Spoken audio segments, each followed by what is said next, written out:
Bienvenue dans OG Construction, des conseils simples pour des projets en béton. Aujourd'hui, courte vidéo.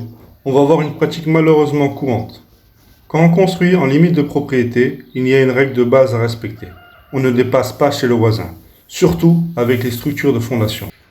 Je parle ici des semelles en béton qu'on coule pour soutenir les murs et les poteaux. Si on les décale un peu trop, elles peuvent empiéter chez le voisin et ça, c'est un gros problème. Déjà, sur le plan légal, c'est interdit. Tu n'as pas le droit de construire sur un terrain qui n'est pas à toi. Mais en plus, c'est risqué. Comme on le voit sur la vidéo, si ton voisin décide de construire plus tard, il va creuser, tomber sur tes fondations, devoir les casser ou rajouter du poids dessus. Et ça, tes semelles n'ont pas été prévues pour. Résultat, fissures, affaissements, voire sinistres. La solution. Quand on est en limite de terrain, c'est simple mais technique. On fait une semelle excentrée, c'est-à-dire qu'on centre la semelle bien à l'intérieur du terrain.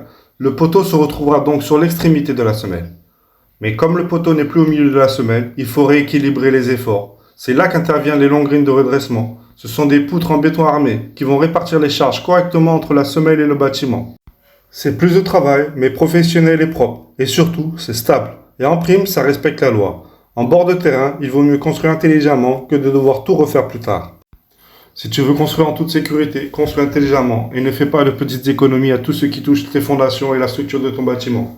Et si tu veux d'autres conseils utiles comme celui-ci, abonne-toi, active la cloche et partage cette vidéo à quelqu'un qui rêve de bâtir sa maison. À très bientôt sur OG Construction.